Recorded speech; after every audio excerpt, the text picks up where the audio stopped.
So yes, Indian Americans have been remarkably successful. And they've done so, as I think I may have pointed out in the journal piece, without any of the advantages that come with special pleading or affirmative action or reserved places in college. And they've been pilloried by the left, who've coined this phrase, and they use it as a term of abuse. They call people from ethnic minorities who succeed in this country sneeringly model minorities, as if somehow being a model minority is like being some kind of teacher's pet. And so you're just this suck-up that does things by the book and you're successful, and you can hold down a job and you don't get divorced and your children go to university. And this somehow makes you this undesirable thing called a model minority. And somehow, if you're a minority, you have to be someone who's in trouble and who's needy and who's discriminated against and stopped by the police.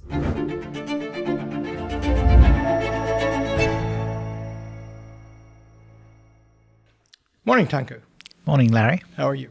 I'm terrific, thank you. You're teaching here this week and next, I think, or last, and they tell me you're doing great, and thank you for that. You are born in India. Tell about that story. Where were you born? What'd your dad do? How'd you get here? Yeah. It's a long story. I'm not sure it's of great interest, but I'll tell it to you anyway, the executive summary. I was born in India in 1962, which makes me 62 years old. Mm-hmm. I was born in an army hospital in New Delhi. One of the perks of having a grandfather who was in the Indian Army, he was a colonel.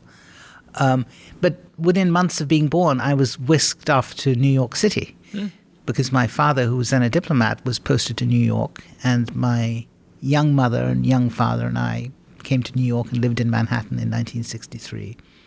And I lived in New York for the next 6 years. So my earliest memories of life are actually American. Huh, is that right? Yes. And then you went back to India. Do you live there long? Yeah, I went back to India at the age of about 6 or 7, 6 actually, more accurately, and lived there for 10 years.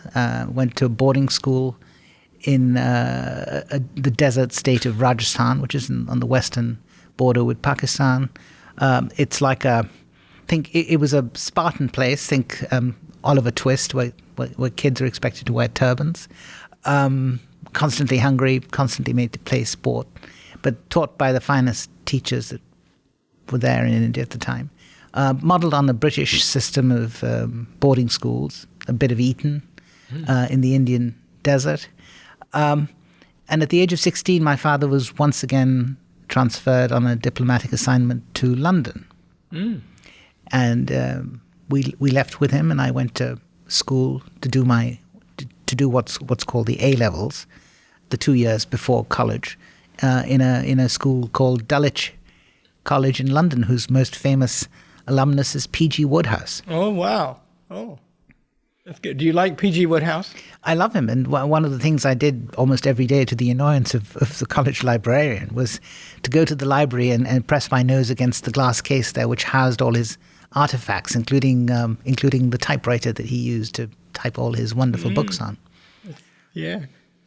My friend Mark Stein, you probably know him too, is doing a series right now on his Mark Stein Club on The Girl in the Boat, a Wodehouse novel I'd never heard of before. I haven't heard of it either. Yeah, it's Mark makes everything interesting, and Wodehouse is always interesting, and so it's hilarious and great. Wodehouse is maybe the most popular British author in India to this day. To this day? Yes. Yeah. And the Indians constantly go to Britain and are disappointed that people aren't like Bertie Wooster. Yeah. One of my great teachers in life loved Wodehouse, and he used to give us an example. You have to learn to write, he would say. For example, this sentence from Wodehouse: he dropped an astonished piece of toast. You have to know what's wrong with that to know that it's funny. Yeah. Okay, and then you stayed in England for higher education. Yeah, I stayed there for the next 20 years, and that included a bit of higher education. I went to Oxford, where I read law, and then I stayed on at the college, which I went to Trinity College, Oxford, and taught law there too for 5 or 6 years as a fellow of the college. Before becoming a journalist at the age of 30, I joined the London Times as a leader writer, or editorial writer, as you'd say in America. And you didn't become a lawyer, a practicing lawyer. I did not. I sometimes, when I look at my bank balance these days, I sometimes regret not having done that. It would have been nicer to be a prosperous lawyer than a penniless journalist. But the answer is no. I was never attracted to the practice of the law. I was attracted to law as a kind of intellectual challenge, and as a subject worthy of study and thought. But the practice of it, never did anything for me. Yeah, me too. I would have made a terrible lawyer, I think. I wonder.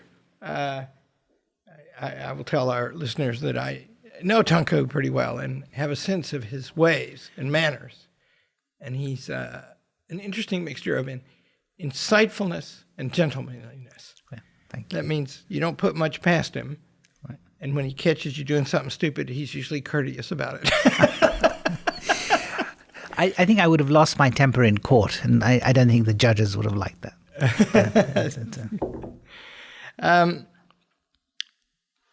You taught there.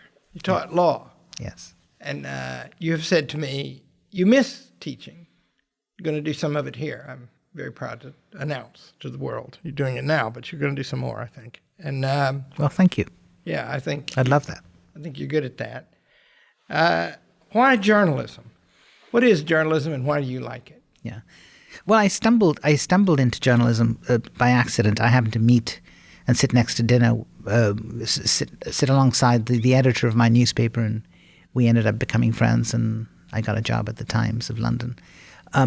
Why journalism? I always have liked to write, and one of the good things about an Oxford education, at least as it used to be, I don't know what it's like these days, is that we had to do an awful lot of writing. We had to write an essay almost weekly, and sometimes more frequently than that. I think we ended up writing about 6 essays a month, which we then had to read aloud in tutorial to our tutors. And so this encouraged not just the art of writing well, but the art of writing entertainingly. You had to make sure you didn't put your teacher to sleep and your tutorial partner to sleep.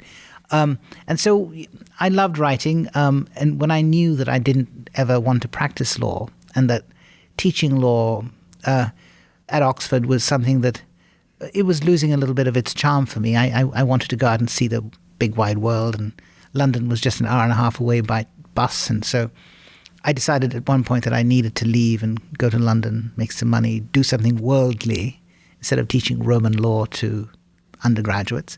And so I thought journalism would be just the right thing. It was a time when it was a time of ferment in the world. It was the early 90s. We were on the cusp of various changes. Britain was starting to emerge from its Thatcherite period into something less desirable. And so it was a good time to be a journalist, I thought. And Soviet Union fell not long before that. Exactly. Yeah, we're going to talk about these times. It is interesting, if you go back through the decades that you've been in journalism, it's hard to find a calm time. It's yeah, there's.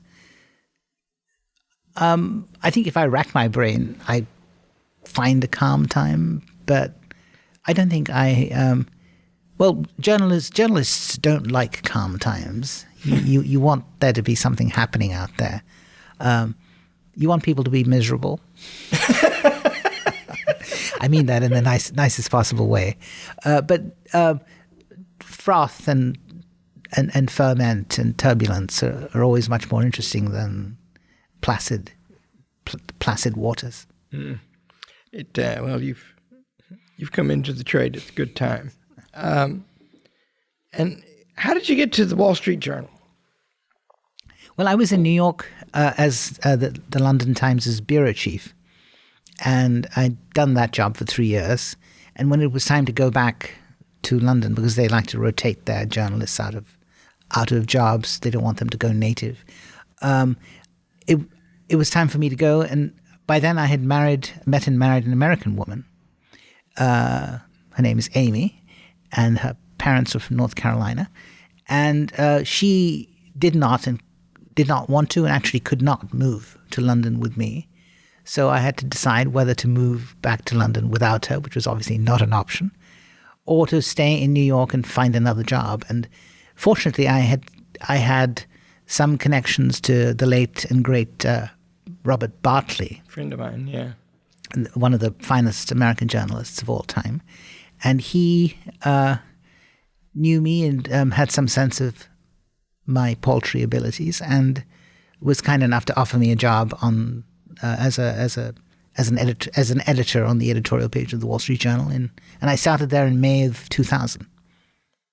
Still there, yeah. I actually went to him and asked him for a job, and he didn't quite. Fortunately, he didn't swat me away, but said, "Come to my club," which is a place called the Heights Casino in Brooklyn Heights, where he lived, and we had a beer and a pizza together one day for lunch, and my wife very wisely had said to me, "Before you go, make sure you read Mr. Bartley's book called 7 Fat Years." I think that's a biblical reference. Yeah. And so I made sure I read the 7 Fat Years before meeting Bob Bartley, and the very first question he asked me was, "Have you read my book?" And I could truthfully say that I had. I'll tell you quickly, in some way, we're both discoveries of Robert Bartley. Because back in the day, when I was a kid, we'd started something called the Claremont Institute. Right. And we had a journalist from the Wall Street Journal show up one day. He just entered the office, didn't have an appointment. And there were 4 of us who ran that place, and a secretary. The secretary's the only one who knew how to work in an office. And he said, "I'm James Ring Adams, and I'd like to take you to lunch." And we said, "Who are you?" And he said, "Well, I'm a journalist."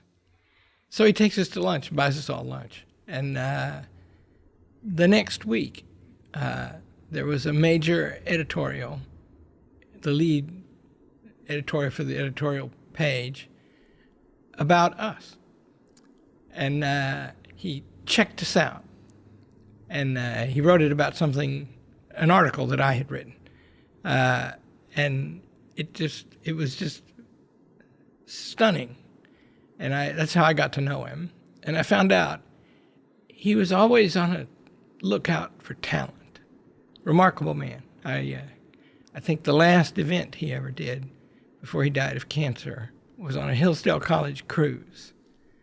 And I was very attached to him. Yeah. I'm glad he hired you. Good job. Oh, he was a lovely man. He embodied the best of Midwestern America, values of honesty, an open mind, curiosity, hospitality, patriotism, everything. And he could write like a dream too. Oh yeah, yeah. He used to always say, I think it's probably still true, ours is the only opinion page that actually sells newspapers. Yes, that's right. He was very proud of that. He was fond of. We would say he needed to print that onto a T-shirt and sell it, and the journal could make a lot of money. Put it on a T-shirt, I said. I've been reading the Wall Street Journal every day since about 1975. Right. Professor Jaffa, the aforementioned great teacher of mine, loved the Wall Street Journal, and it had a scam that if he got students to sign up at student rates, he got a free thing. And so I was under pressure, and I started reading it and never stopped. Let's talk about the world. What is the job of a journalist? How would you describe that? Well, there are various kinds of journalists. My kind is the opinion kind. So I think the job of a journalist who works in the opinion sphere is to look at the world or some portion of it. And the portions can be, massive, or they can be microscopic slices of life. And to tell the reader honestly and in clear language what is happening, why it's happening, to whom are things happening, should they be happening. It's to describe what he sees as honestly and helpfully, and as helpfully as possible. I'm sorry, this is a very vague and hypothetical answer, but it's sort of what journalists of my kind have to do. Be explainers, informers, entertainers, all at the same time. Yeah. It comes from a word that means day, right? What's going on today. Yeah. I'm going to read a passage. I read 7 or 8 of your articles this morning. I read you every time you appear in the journal for years now. Thank you. And here's a tutorial, in my opinion, about how to start an article. This is about a man named Tony Abbott. It's really about China, and it's about the West. And nobody ever heard of Tony Abbott. He's an Australian. Starts, Americans dispirited by the 2024 presidential campaign, you write this in April of last year, might find it bracing to listen to Tony Abbott. Then a quote from him. The Western world has never been more materially rich, but it's rarely been more spiritually bereft. Now, there's a mountain of information in those 3 sentences. And it looks to me like you have a gift. And I because I read a bunch of them in a row this morning, they're all like that. That is to say, they're engaging from the start. They have a sense of who the audience is. And the first thing you tell them is why they might be interested in this. Yeah. So that's, Well, I think that's the fundamental, the point of fundamental importance in any piece of writing for a newspaper is to make sure that the lead, as we call it, and we spell it eccentrically, L-E-D-E, for reasons that I still don't quite understand, that the lead be arresting and also hook the reader as quickly as possible, because the reader's time is precious. You have no lien on it. The reader is free to stop reading you at any time he wants, and so you've got to make sure he continues to read you. So yeah, that's good. So grab him by the collar. This Tony Abbott article, Australia's out there in Asia, and China is near, and it's about China. You've written several articles lately that go into the question of China. What do you make of China? What do you think's going on? Yeah, it's a good question. I don't really have a handle on China. I write about many things, and China is one of them. But Tony Abbott, since you brought him up, is a very interesting way to look at China through his eyes. He was the Prime Minister of Australia. Unfortunately, only for one term. He would have. I would have liked to have seen him be Prime Minister for much longer. He was in the sort of Thatcher Reagan mold, maybe even more muscular than that in his beliefs and his conservatism. And he had no illusions about China. He thought one of his predecessors, Kevin Rudd, who took Australia very close to China, was a sort of panda hugger, as he called him. He asked me not to put that in the piece, but I shouldn't have said it. Yeah. But he'll forgive me for saying it.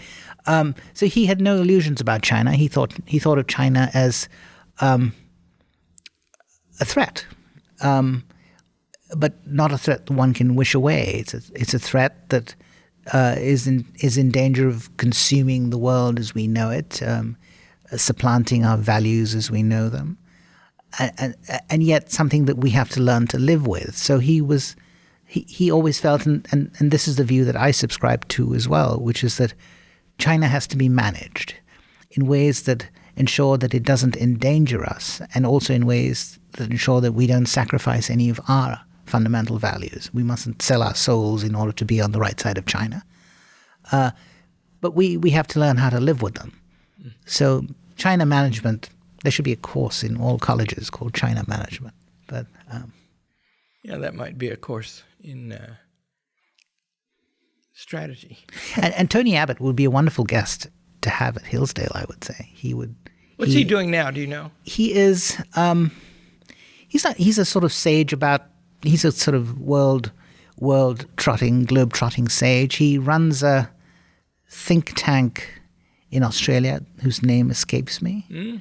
And so I think he's based in Brisbane or Sydney, but travels the world, putting out the message of what the West should be doing and what it shouldn't be doing? It's questions like manufacturing. Can we manufacture things we need if we have to fight, and things we need generally? There's a amazing ferment in America about all that right now. Yeah. Well, we've hollowed out our manufacturing. I'm not an economist. I would like people to know that. But I do know as a citizen and as a journalist that we've hollowed out our manufacturing to an alarming extent. There are many things that we no longer make and possibly no longer can make if we had to make them. And so, I don't know, is it good for a society to be a society which has to import virtually everything that its people need to live? Yes, economists argue that there's a kind of Adam Smithian equilibrium that emerges, and everything is ultimately, if you conduct trade in a rational way, everything ultimately comes to be priced right for the consumer. But when things get pear-shaped, and when conflict emerges in the world, and the exchange of goods and services becomes difficult, when there are bottlenecks and pandemics and you can't get things as quickly as you need them, you have to maybe rethink some of the conventional economic positions. I would love to read a smart economist who repurposes Adam Smith for the modern world. There's one within 200 yards of where we sit, Charles Steele. Several of them in our econ department. I volunteer something about all that. I've said for decades now, Winston Churchill was a free trader. Abraham Lincoln, George Washington, James Madison were protectionists. Alexander Hamilton. The natural law does not speak to me on this question. There are examples on both sides. What Charles Steele will say is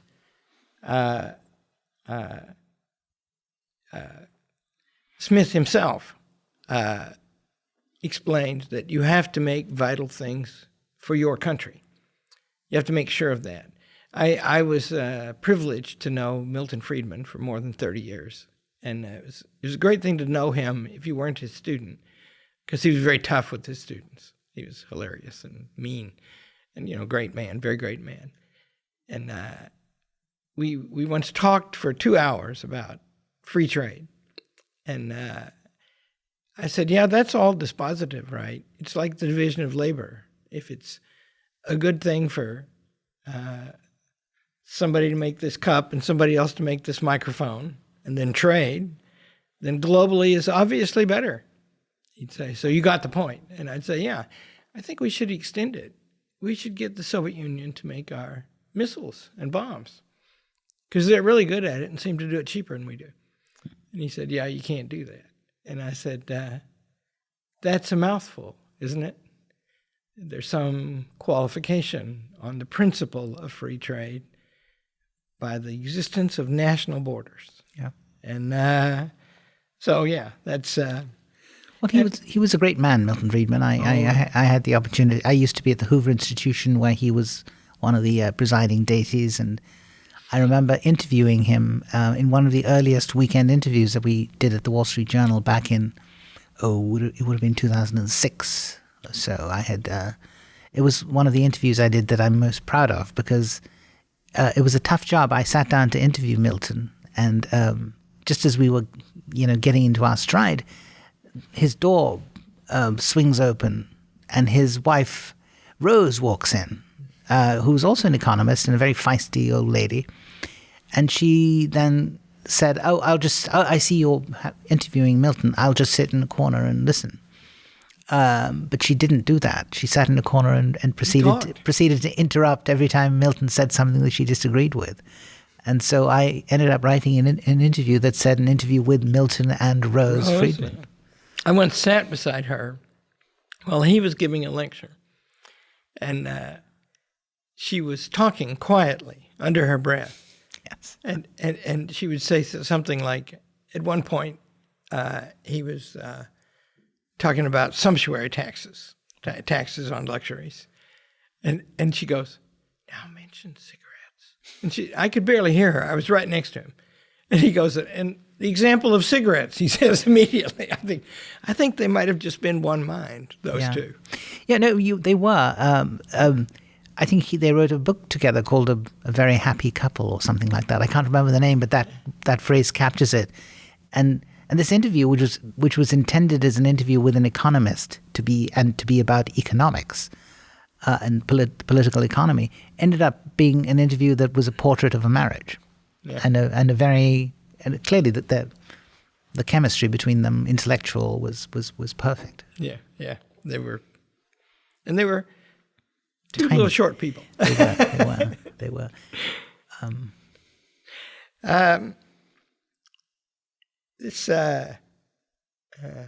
I don't know if people know, but they should read the April 26th article by you in the Wall Street Journal to show that the horse is an incredibly important thing in human history.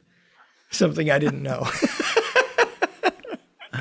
Saddle up. Yeah, there you go. That's amazing. That was a book review. It was a book by someone called David Chaffetz, who's written this book. Apparently, how the horse has shaped human civilization, and he makes a very convincing and attractive case for how the horse is among the 5 or 6 most important things in human civilization. Amazing. Yeah, and ends up with Genghis Khan, right? Yeah, if you get the horse in the wrong hands, yes, or had the wrong bottom on a horse. Yeah, one of the claims in the book that you review is that the Silk Road might have been called the Horse Road because what the Chinese needed to export silk for was to get horses, right? And they were apparently the Mongols were the ones who were really good at making them and breeding them and raising them, and then they substituted tea for silk. Yes. And the next thing you know, you got the Boston Tea Party. Yes. Exactly. I want to talk about Europe. You've written a couple of articles about populists in Europe. Explain what's going on there.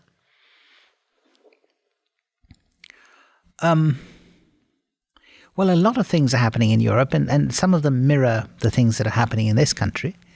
But just as we've had here with the emergence of Mr. Trump, we've had the emergence in many, if not most, European countries of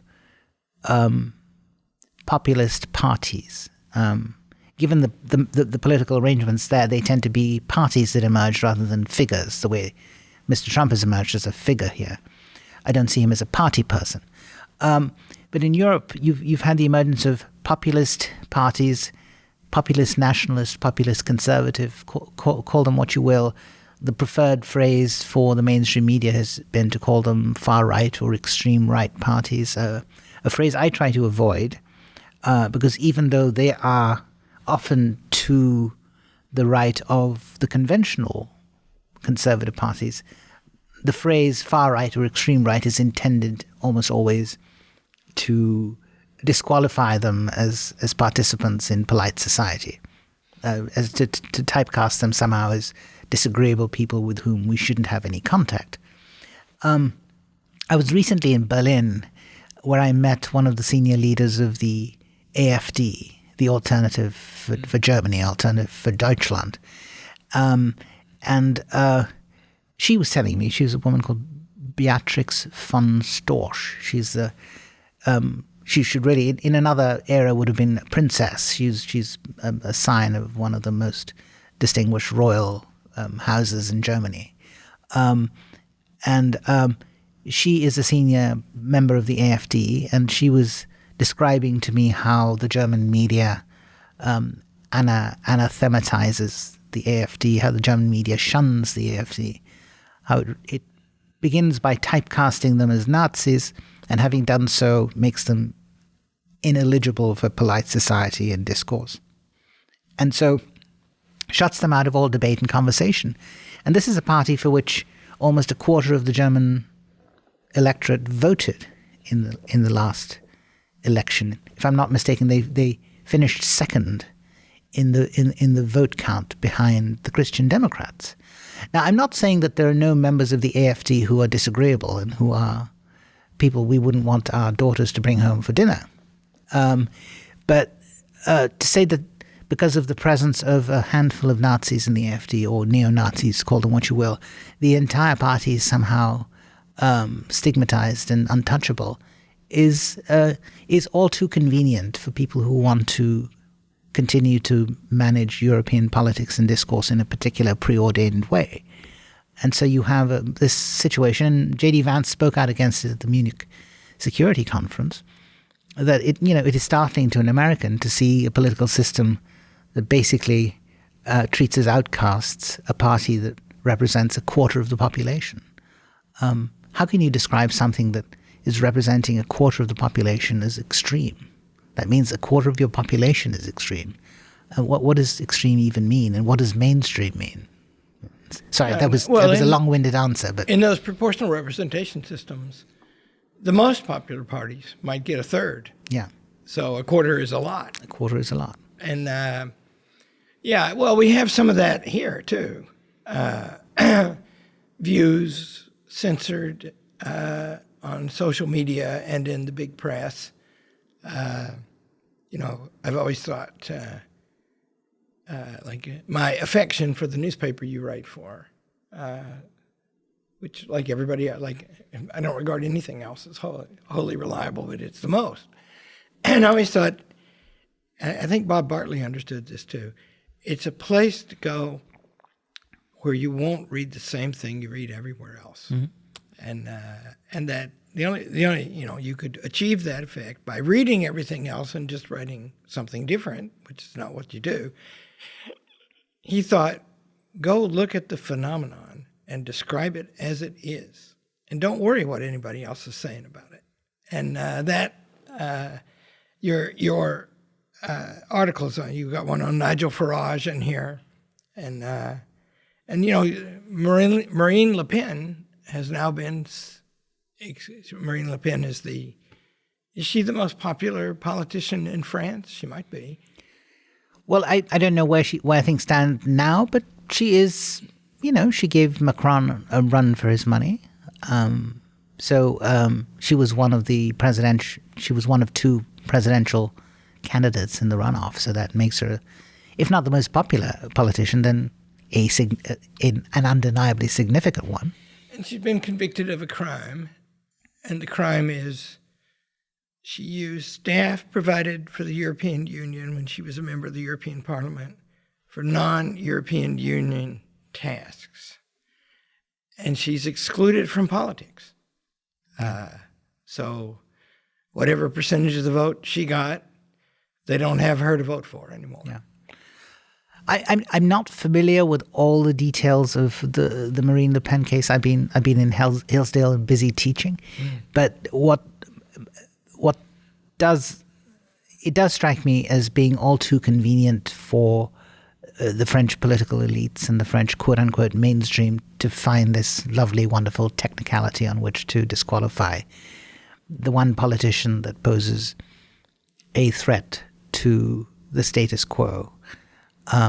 You may find Marine Le Pen not to your taste. You may find her unsavory, but ultimately you have to let the French people decide whether or not they want her to be president, not get rid of her based on some kind of all too convenient technicality, which seems to have been the case. I watched both the Vance speeches, the one on artificial intelligence and the one on security in Europe. And in both speeches, they showed the audience a lot. And my perception was in the first speech where he said we have to embrace AI as a major opportunity and protect the workers while we do it. They seemed stiff to me, not friendly. The second one, there were open restiveness in the crowd. And he started out, he said, you got to spend 5% of your GDP on defense. And he said that for about 3 or 4 minutes. And then he turned to suppressing speech and excluding political parties. And there was, in the room, there were gasps and people putting their head in their hands, and a very strong reaction after. Yeah. And so that makes me think, if you put that together with these people you've interviewed, is Europe becoming illiberal?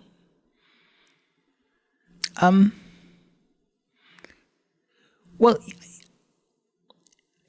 European politics has always been the exclusive preserve of sort of preordained political elites, who've managed over the years to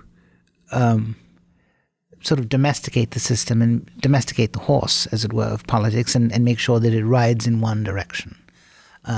It doesn't rear its legs. It doesn't gallop. It just runs at a reliable trot in a reliable direction. But we've now reached a stage where the horse, as it were, let's say the horse are the people of the countries that they govern, the horse has decided that it doesn't want to just trot, and it doesn't want to just go in a preordained direction. It wants to explore fresh pastures. It likes the look of the grass over there. It doesn't want to eat the grass in that. On the left, it wants to eat the grass on the right. And so they're having trouble managing the horse. And so I think we're in a situation where European politics is being remade. The elites are losing their grip on the reins. And so as a result, I'm running out of horse vocabulary, but whatever it is you use to hit the horse to calm it down, Crop. The crop. They're having to use the crop a little more than they did in the past because the horse is starting to disobey them. And so, yes, this illiberalism that we see in the form of the disqualification of Ms. Le Pen, or the shunning of the AfD, or the disqualification of the presidential candidate in Romania, which is what sparked Mr. Vance's talk, is the equivalent of the elite, the rider using the crop, and the horse doesn't like it. So I think we need to. I think we're watching European politics being remade as we speak. You see it in the Netherlands with Geert Wilders. You see it in some form in Britain with Nigel Farage's prominence. Although Britain is an altogether different picture now because they got the horse, as it were, got its yayas out by winning Brexit. If Britain was still in Europe, we might have seen the emergence of a more populist party there, which would be pushing for the same aims that Brexit achieved. But Brexit, in a way, happened.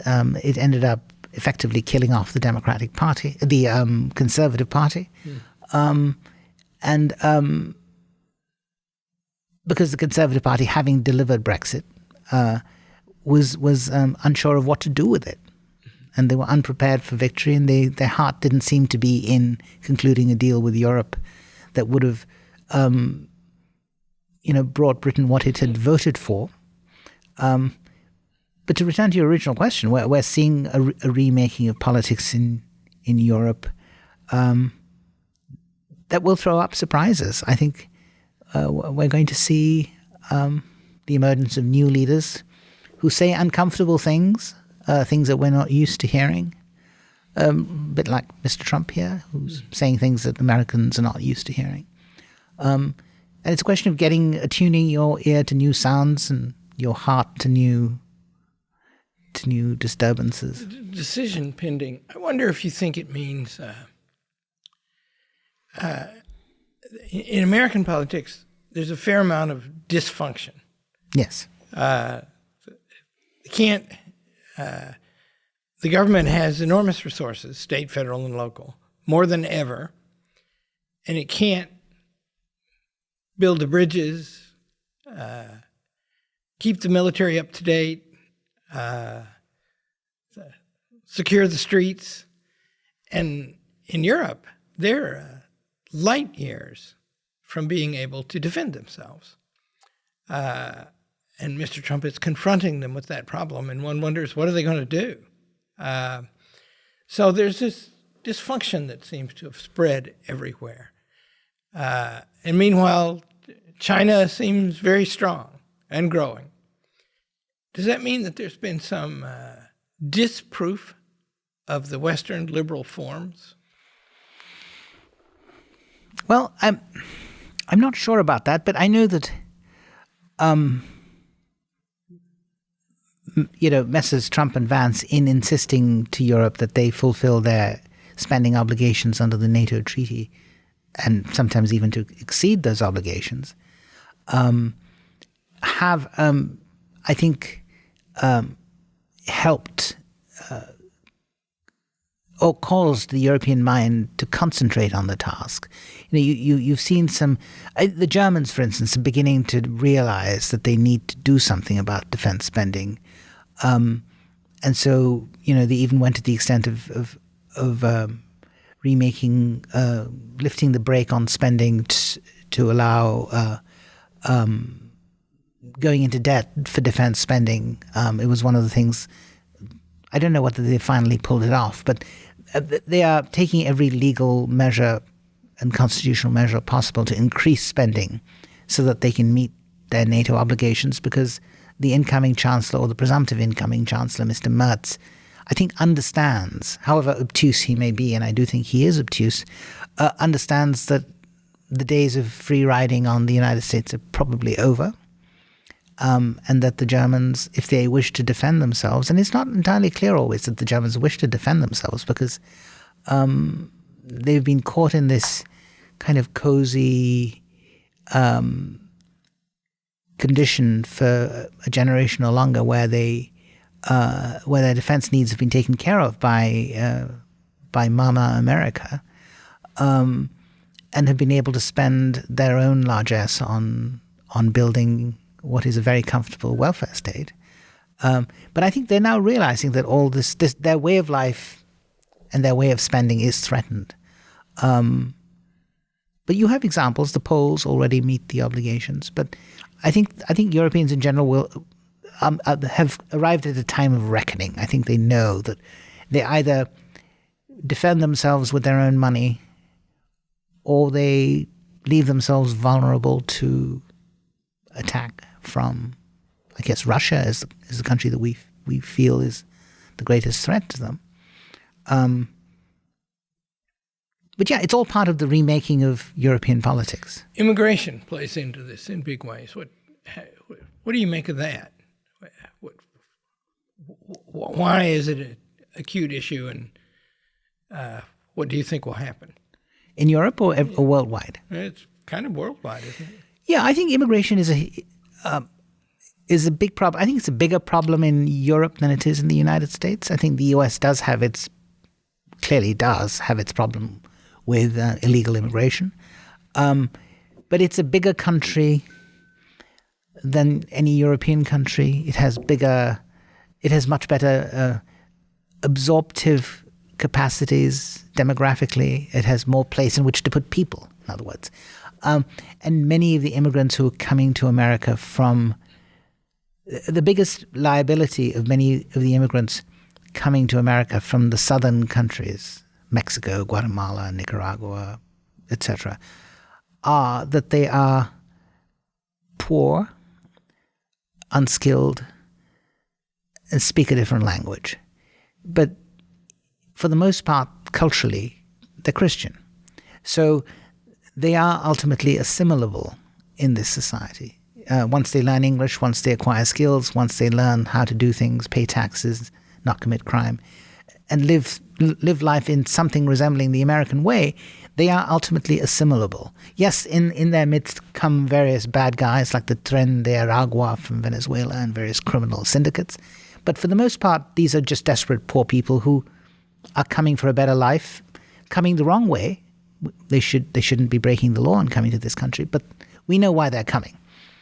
In Europe, yes, a lot of the motivations to move from Morocco or Syria or Afghanistan to Europe are similar. They're poor people caught in the crossfire of tensions and wars who want to live comfortable, safe lives in Europe. But the difference between an Afghan and a Moroccan and a Syrian on the one hand and a Mexican on the other is that these first people that I mentioned are much more difficult to assimilate because they come with a culture that is that has historically been at loggerheads with the Judeo-Christian culture of Europe. And so it isn't just a question of teaching the Syrian French or teaching the Afghan German or teaching the Moroccan Italian or Spanish. It's a question of teaching them how to live in societies that are tolerant, that are based on Judeo-Christian values, that are based on certain levels of respect for women, for the community, for public spaces, for ways of eating and dressing and speaking and reading and thinking. And so it's much harder to assimilate these, I think, often essentially unassimilable people. And so you have to manage them. And it's the management of them that's so difficult, especially when in these countries there is a progressive predisposition to regard their cultures, the cultures of these incoming people, as being of equal value to the culture of the host country. It's all very nice to say so. It's all very nice to say, oh, all countries are wonderful and let's all live together.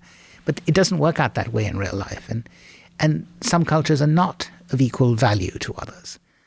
And we have to, we've lost sight of the belief that our culture, and it must seem strange to see an Indian refer to Western culture as our culture, but I've been an assimilated citizen of the West. You've written a column lately about the success of immigrants from India to America. Yes. Explain that. Well, they have been remarkably successful. They're just 1.5% of the population. That's about 5 million people. They've ascended to positions of power, particularly as business CEOs, as doctors, as business school deans, lawyers, and the most impactful and eye-catching presence of Indian Americans has of late been in politics. Mm-hmm. Yeah. We had 2 Indian Americans compete for the the Republican candidacy for president. You had Vivek Ramaswamy and Nikki Haley. You had the Democratic candidate who ran against Mr. Trump, Kamala Harris, as the daughter of an Indian mother.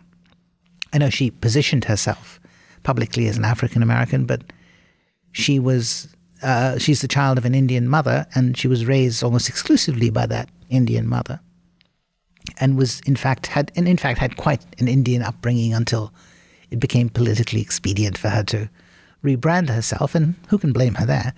And I think advantages of the melting pot. Exactly. But so yes, Indian Americans have been remarkably successful. And they've done so, as I think I may have pointed out in the journal piece, without any of the advantages that come with special pleading or affirmative action or reserved places in college.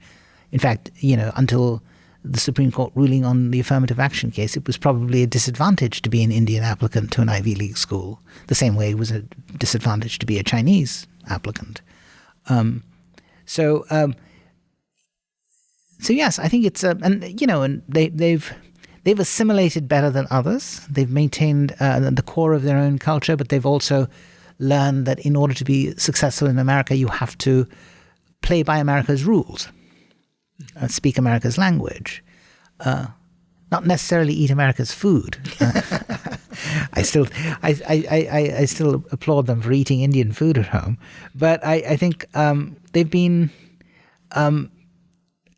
pilloried by the left, who've coined this phrase, and they use it as a term of abuse. They call people from ethnic minorities who succeed in this country sneeringly model minorities, as if somehow being a model minority is like being some kind of teacher's pet. And so you're just this suck-up that does things by the book and you're successful, and you can hold down a job and you don't get divorced and your children go to university. And this somehow makes you this undesirable thing called a model minority. And somehow, if you're a minority, you have to be someone who's in trouble and who's needy and who's discriminated against and stopped by the police. And and then if you are, then I can get a lot of power by claiming to help you out. Exactly. But what about, so these Muslims who have come to Europe are hard to assimilate, and the Indians who've come to America, who aren't as numerous, but still have been easier to assimilate. Is something about Indian culture there that makes that so? Well, I think, Indian culture is very different from Middle Eastern culture. It's very different from, and the Indians who come to this country are, in the majority, Hindus. But I would wager that even Indian Muslims have assimilated well in this country. So there's something about the Indian. I think Indian culture in a way transcends religion. You know, Indian Muslims and Indian Hindus have a lot more in common than Indian Muslims have with Syrian Muslims. I think the Syrian Muslim and the Indian Muslim have the fact that they're both adherents to the Islamic faith in common, but beyond that, they have very little in common. They may fast during the month of Ramadan, but that's part of the Islamic tradition. But they have other things, you know, they treat women differently. We're talking about the educated class of Indian Muslim, not all the way down the line, but the same is true also for Hindus. We're talking about educated Hindus. So the Indian Muslim who emigrates to this country is likely to have been to an Indian university where he's had a kind of education that isn't religiously exclusively religious, where he studied science and where he studied literature and where he studied the Constitution and has some sense of things beyond religion. But I think it's important. One of the things that it's most important to stress is, of course, that Indian immigrants to this country often come armed with the English language. They may speak it with an accent that is sometimes hard to understand, that sometimes requires subtitles, but they can read it perfectly well and they can write it reasonably well, and ultimately get to speak it with an American accent if they've lived here long enough. And so I think they're just much more easily assimilable because they're in the main. There's nothing in their cultural package, in their cultural baggage, that leads them to resist America.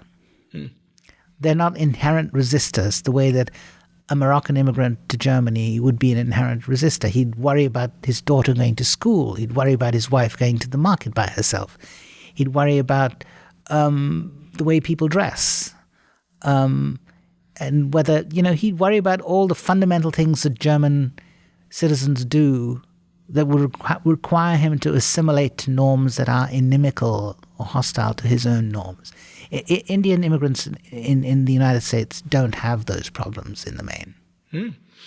And India itself, I'm an expert on India. I've been there once for 10 days, which means I spent 1 second there for every Indian probably. But I know something about Winston Churchill, and I think there was a place where he was right and a place where he was wrong. And it's rare for me to say that Churchill was wrong about something. I think there is an India. Churchill thought that there could be an India, but he thought in his day that there was not one, that it would break into 1,000 pieces the British left. It broke into 3. So I think he was wrong about that. But I'll tell a quick story. So we were having dinner one night when I was over there. I hung out with education people. They offered me an award, and I always wanted to go to India, so I thought, here's an excuse. And so we got into it. Never turned down an award. Yeah, I'm older than you are. You get more as you get older. Yes.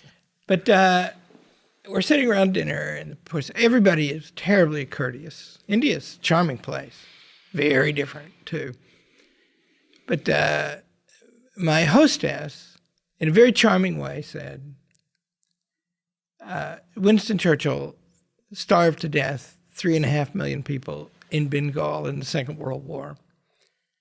And she said it sort of kindly and not really to confront me. And I happen to know about that. I actually had a debate with the lady who wrote the book that claimed that, a lady named Mukherjee.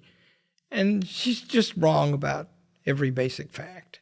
And it was so I said, well, that's not true. And so we talked about it for 20 minutes, and everybody was very polite and impressed that, turned out it isn't true. And then I said, I picked up in the last couple of days, many of you like Mr. Modi, and many of you don't. Modi is the current ruler of India. And they nodded their head, and I said, how did he get that job? And he was elected. And I said, and those of you who'd like to get him out, how will you get him out? And they said, I said, Britain have anything to do with that being the way here in India? And they go, my host, I had a host and a hostess, a married couple, and the host was named Dilip Thakur, really great guy. And he's educated at Balliol College in law. And he said, yes, he said, we have said that. In other words, the British weren't all bad. And I think in the 1930s, it was Lord Halifax and Stanley Baldwin who drove the first big step toward Indian independence. And they eventually got that, 1934, 1948, 24 years, 14 years later, not very long. And they may have been right about that. But Churchill was partly right, because there were about 1 million people killed when the British left in the Civil War. So anyway, and India is important. I'd like to ask you about that. It seems to me India is the most populous country. It's governed through elections. They have freedom of speech, and they're young, and they're going to be the most populous country for a long time. Are they important, and how should we regard them? Yeah. India's a big deal. I just wanted to say a couple of things about Churchill before I talk, and if you'll permit me. I agree with you. I think people misread the Bengal famine. I think Andrew Roberts in his biography puts that canard to rest. So any of your viewers who want to know about the truth about the Bengal famine should read Andrew Roberts' biography of Churchill. And the other thing that's said about Churchill, which is that he said that Indians were a beastly people with a beastly religion, that's never actually been accurately attributed to Churchill. It was Leo Amery who said or claimed that Churchill had said it, and we have no way of fact-checking that. Right. And there's every reason to believe that Churchill didn't say it. I mean, he may have said something that was less than flattering, but we don't know and can't know and whether he used those precise words. But those words are often thrown at our faces as proof that Churchill. But as far as India is concerned, India is a big deal. And the more we worry about China, the bigger deal India becomes for the West, but particularly for the United States, which can't take on China alone, can't and shouldn't, and will need reliable allies who have skin in the game. And no one has more skin in the game against China than India does. It's India's northern neighbor. It has Indian territory under its control that it's taken illegally. And it's a constant source of threat and angst and danger to the Indian people, to the Indian economy, to India's territorial integrity. So for as long as Xi Jinping lives, America and India will have common cause. And certainly I agree. I think Britain, the British colonial experience in India is a complex thing. But one reason why India is a successful place today, and Indians are successful exporters of themselves, is that they are intellectually and linguistically equipped with tools that were left in India by the British Empire. A tradition of Western education, the English language, a way of kind of rational thought, the Westminster model of democracy, the rule of law, the adoption of the common law system. Everyone talks about the railways, but these are all the railways of the mind and the railways of politics. And so they left, yes, they extract vast amounts of riches from India and to the benefit of the mother country back in Northern Europe? Sure. But it's not as if they gave the Indians in India nothing in return. And most significantly of all was their shaping of India as a kind of unitary political entity, which it had never been before. And so I think, you can detect that the colonial experience was a mixed one, in other words, not uniformly bad, by the fact that Britain and India today have very amicable relations. I think it's probably the best example of any post-colonial relationship that I can think of in the world between a former imperial power and a decolonized state. India and Britain have, maybe Brazil and Portugal are comparable, but the Portuguese left Brazil under different circumstances and much longer ago than the British left India. And so I think India needs to be paid attention to. India also needs, though, and I disagree with you slightly, we need also to continue to insist that India live up to its own highest standards. I think we often sometimes do glibly say that India is just like us, it's an ally, it has the same values, Western democracy, etc., etc. But what we've seen in the last 10 years or 15 years has been a maintenance of the forms of democracy, the forms of election, the forms of speech, the forms of litigation, but an erosion of the substance. So when you say there's free speech, yes, on paper there is, but there have been increasing instances of intolerance, of shutting down of expression and speech that wouldn't pass muster with the First Amendment in the United States. And so I think we need to, while we celebrate India and celebrate it for the values that it shares with us, we need also to ensure that India remains true to those values. That's my view. It's very partisan now, right? I mean, Mr. Modi has remade Indian politics, but then had some setback in the most recent election. And so he lost a vote share. He now governs in a coalition where previously his party ruled on its own. He's backtracked on a few things. He's much less Thatcherite in his economic policy than he had promised to be in 2014 when he first came to power. He's much more of a crony capitalist than I would like him to be, but he's still a capitalist. Have you interviewed him? I have not. He doesn't give time to journalists readily. Well, if you get a chance, I hope you'll do it, because it'll be very good for me to read it. It would be exciting. I'd love to do that. But he's reluctant. He's a reluctant interviewee. Well, he's something else. I think there's a job for you there to explain India, because I believe very much that it's important and friendly. Yeah. I think a point that I highlighted in my Pulliam lecture last night, though, that's something that worries me and should worry the Hillsdale family a little, is the increasing hostility towards Christians in India. It's something we need to focus on, and I think it's part of the growing consequences of assertive Hindu nationalism. So Christians, I think the Christians in India need our help. Good. Well, you're as I said at the beginning, a gentleman and a splendid journalist, and help us to understand the world. And I am grateful to you very much for teaching here and for being on this podcast. Thank you, Dr. Arnn. Thank you.